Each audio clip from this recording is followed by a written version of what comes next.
Convener ng Passenger Forum, si Ginoong Primo Morillo. Sir Primo, good morning po. This is Aljo Bendijo ng DZXL 558. Magandang umaga, Aljo, at magandang umaga sa mga nakikinig sa atin ngayon dito sa DZXL. Ano po ang inyong masasabi dito po sa kautusan ng Pangulong Bongbong Marcos through Secretary Giovanni Lopez ng DOTR na at least mag-commute ang mga opisyalis ng DOTR ilang beses ba sa isang linggo? Dalawa? O isang beses para makita talaga ang tunay na problema ng ating transportasyon? Alam nyo, hindi pa si BBM ang Pangulo, hamon na talaga natin yan.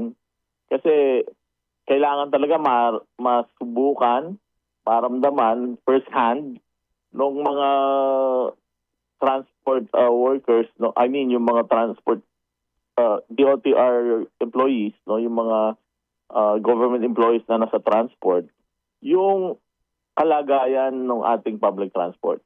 Ano yung experience sa araw-araw ng mga commuter? So, wini-welcome namin yan kasi alang namang biglang sabihin namin na hindi yan tama dahil kami mismo yung naghamon years ago, no, na gawin ito. At nung ginawa before, ang lagi namin paalala, hindi po isahan. At hindi po yung kung kailan maluwag, yung tanghali, off-peak, Sunday, sumusubok yung ating mga opisyalis. Ano? Maganda, pati mga empleyado, ganyan ang gawin. Pero, alam nyo, bukod sa actual na pag-implement nito, hopefully totoong ma-implement, ay ang pinakamahalaga po ay yung yung aanakin na pulisiya nito. No? Kasi naman kung sila ay laging nagko-commute, ang dulo hindi naman sila natututo, di ba? Hindi naman ini-implement yung tingin nilang dapat gawin. Diba? Kumbaga, hindi nakakapagtaka na sa mga mananakay sa publiko, may mga ang tingin pa rin ay gimmick ito o stunt, no? Pwedeng, baka sumusobra sigip na ng parking sa DOTR. Kaya ang paraan para ganyan ay mag-commute yung iba. Tingin ko po, dapat mayroong report, no? Doon sa yung mga natutunan nitong mga manggagawa sa DOTR, mga empleyado ng gobyerno na may kinalaman sa transportasyon at sa kanilang mga pang-araw-araw, no? We assume even rush hour kasi talagang papunta at pauwi from trabaho nila ay sasakay sila sa public transport. At siyempre, inaasahan namin, katulad po ninyo sa media, na tuwing magkakaroon ng mga major na problem yung transport, ay maitatanong na yung DOTR, ilan po yung apektadong empleyado. Halimbawa, tumirik yung MRT. Di ba? Halimbawa, nagkaroon po ng mga matitinding trapiko. Magandang magkaroon ng report din tungkol dyan, matanong sila. Or even kapag may mga weekly na report sila, o ilan po ba yung mga nalilate sa inyo ngayon dahil dyan sa public transport ninyo, yung inyong mga empleyado. Okay. Sige po. Ito na nga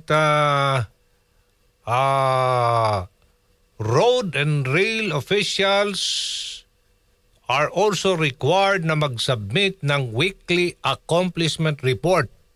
At sabi po dito, Ginong Primo, na i-indicate din ng kanilang mga observations. Marami yan, mga observations dyan.